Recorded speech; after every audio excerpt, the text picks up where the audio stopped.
ओए, पिछले एपिसोड में आपने देखा कि आडम शिपयार्ड गया होता है कप्तान से मिलने। तभी सीजन 3 रिमनाम विलेज पे हमला कर देता है और आडम के बहुत सारे सैनिक मारे जाते हैं। सीजन 3 को लगता है कि वो ये जंग जीत रहा है, पर तभी आडम आ जाता है जंगली क्रिमिनल्स की सेना लेके और दुश्मनों को चारों ओर से घेर लेता है। ये देखकर सीजन 3 जंग का मैदान छोड़कर भाग जाता है। अब आगे हुए बाकी गाइस वीडियो को लाइक कर दो और चैनल को सब्सक्राइब करके बेल नोटिफिकेशन ऑल पे सेट कर लो।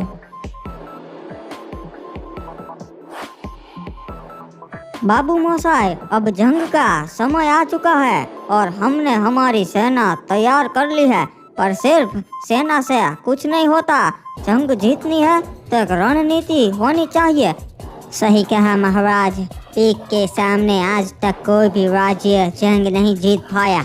हाँ बाबू मोसाई, पर हम ये जंग जीतेंगे। तुम्हारे पास कोई सुझाव है? जी महाराज, मैंने अपने कुछ आदमी भेजे थे पीक पे। उन्होंने मुझे बताया है कि सकुरा दूसरे राज्यों की तरह अपनी फौज अपने महल पे नहीं रखता। उसने अपनी फौज पीक की सरहद पे तैनात कर दी है। उसके लोग हर वक्त चारों ओर मौजूद रहते हैं और कोई भी राज्य आगे से हमला करेगा तो उसके सैनिक उन्हें चारों ओर से घेर लेते हैं, तो सकुरा तक पहुंचना नामुमकिन है महाराज। समझ गया बाबू मोसाई, मतलब पीक पे कब्जा करना मुश्किल है और नामुमकिन नहीं। रे फिर हम भी अपनी सेना को एक साथ ना भेजेंगे, टुकड़ियों में बांट देंगे और एक साथ हम भी चारों ओर से हमला करेंगे। सही कहा, और मैं अपनी टुकड़ी के साथ सीधा सकुरा के महल पे हमला करूंगा। जब तक उसे मालूम पड़ेगा कि हमने हमला कर दिया है, तब तक उसकी आधे से ज्यादा सेना मारी जा चुकी होगी। रे सही कहा महाराज, हम ऐसा ही करेंगे।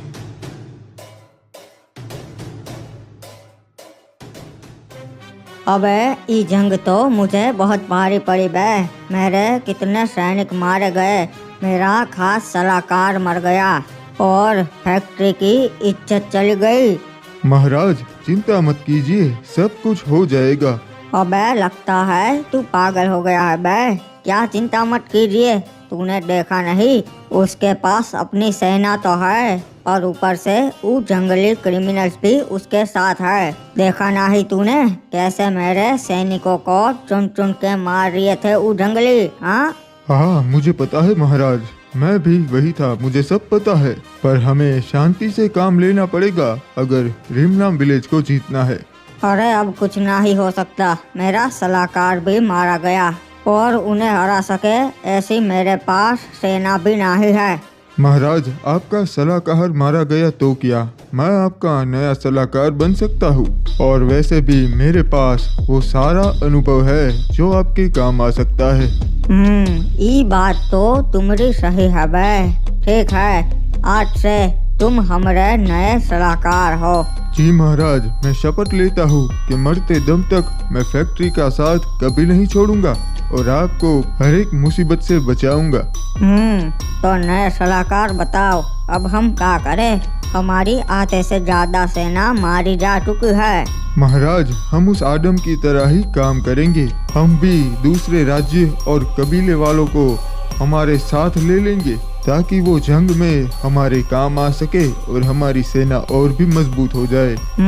ये तो बढ़िया रणनीति है, इससे उसकी तरह हमारी सेना भी मजबूत होगी और फिर जंग के लिए हम तैयार हो गए। महाराज पोचिनो कबीले वाले हमारे बहुत काम आ सकते हैं। मैं चाहता हूँ कि आप और बदले में हम उसका कबीला मांग ले।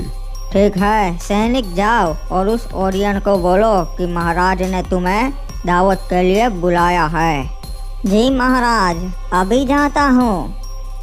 अब उस आदम की तरह हम भी फैक्ट्री राज्य को ताकतवर बनाएंगे महाराज, और फिर हम उसके ऊपर हमला बोल देंगे जब हमारी सेना भी उसकी तरह ताकतवर हो जाएगी। मैं यहाँ के सरदार ओरियन से मिलने आया हूँ, मुझे फैक्ट्री के महाराज ने भेजा है। अच्छा, तो तुम्हें फैक्ट्री के महाराज ने भेजा है, बताओ मुझसे क्या काम है उन्हें? महाराज ने तुम्हें शाम को दावत के लिए बुलाया है, वो चाहते हैं तुम फैक्ट्री पे आओ। ये क्या बात हुई? भला महाराज ने मुझ जैसे सरदार को दावत में क्यों बुलाया है? क्योंकि वो अपने पड़ोसियों से अच्छे संबंध बनाना चाहते हैं, इसलिए। ये तो बहुत अच्छी बात है। ठीक है, मैं महाराज की दावत में जरूर आऊंगा। शाम को फैक्ट्री पे आ जाना सरदार। कमाल हो गया, महाराज को आज तक हमारे कबीले की जरूरत नहीं पड़ी, पर आज अचानक से क्या हो गया? मेरे भाइयों, आप लोगों ने बहुत बहादुरी से जंग लड़ी। ये हमारी पहली जंग थी, फिर भी आप लोगों ने फैक्ट्री जैसे राज्य को करारा जवाब दिया और हम ये जंग जीत गए। सीजन 3 मैदान छोड़ के भाग गया और हमारी ये जंग जीतने की वजह क्रिमिनल्स है। इनके बिना ये जंग जीत पानी बहुत मुश्किल होती, तो इनका भी मैं शुक्रिया अदा करना चाहूँगा। और आज सबको मेरी तरफ से शाही दावत।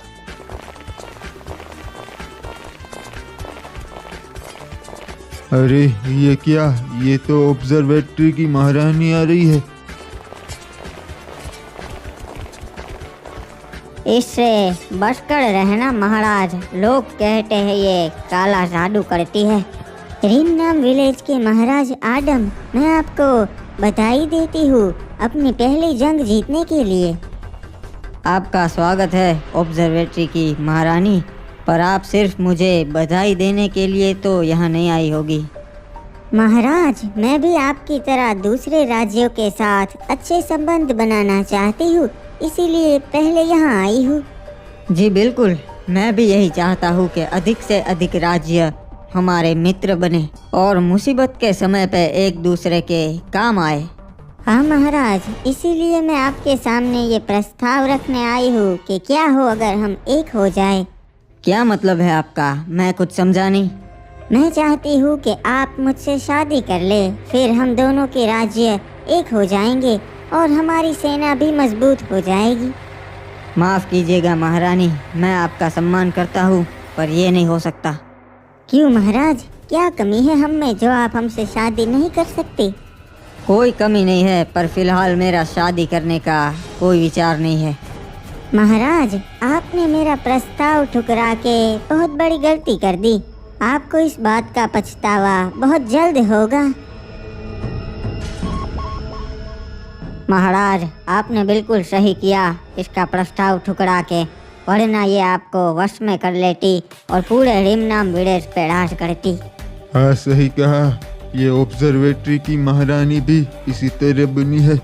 चाचा, इसका ध्यान रखना पड़ेगा, ये हम पे वार जरूर करेगी। पोटिनोक के सरदार ओरियन, तुम्हारा स्वागत है हमारी शाही दावत में। हमें अच्छा लगा कि तुम आए। ये तो हमारी खुशकिस्मती है महाराज कि आपने हमें दावत में बुलाया। आगे की बातें हम बैठ के करते हैं, बैठिए। जी महाराज, तो अब बताइए मुझे दावत में बुलाने का क्या कारण था?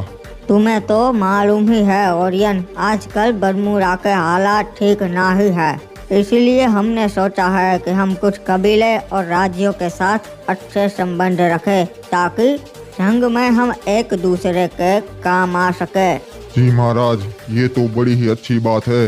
अगर जंग हुई तो पोचिनोक कबीला आपके लिए जरूर लड़ेगा।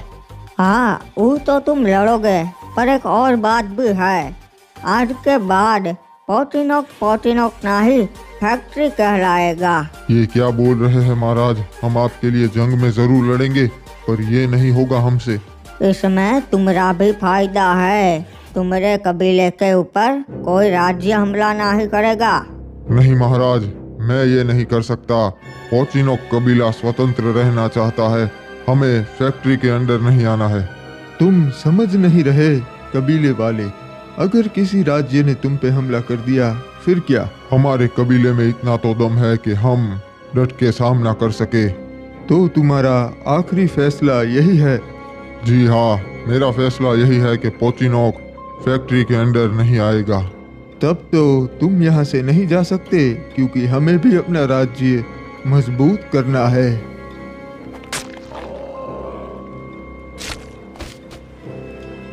पर चिंता मत करो, तुम्हारे कबीले वासियों को मैं बता दूंगा कि तुम्हें तुम्हारे किसी दुश्मन ने मार दिया।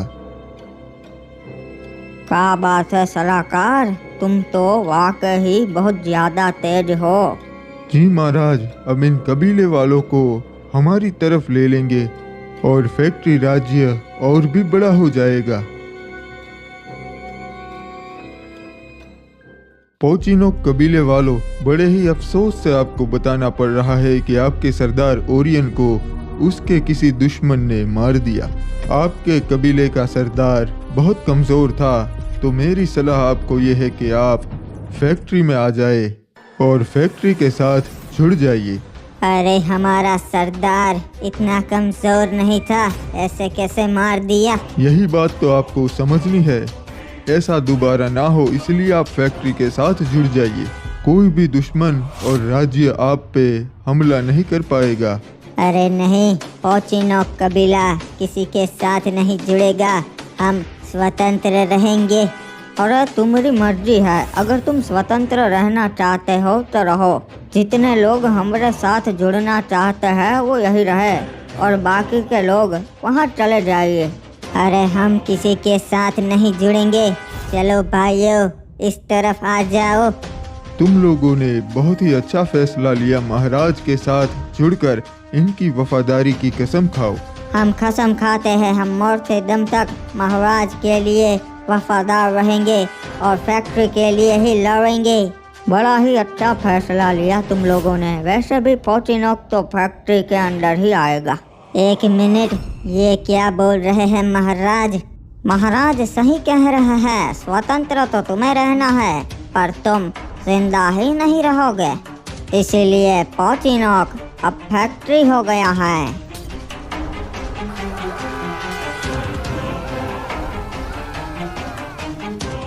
बाबू मोसाई, वो समय आ चुका है जिसका हमें बेसब्री से इंतजार था।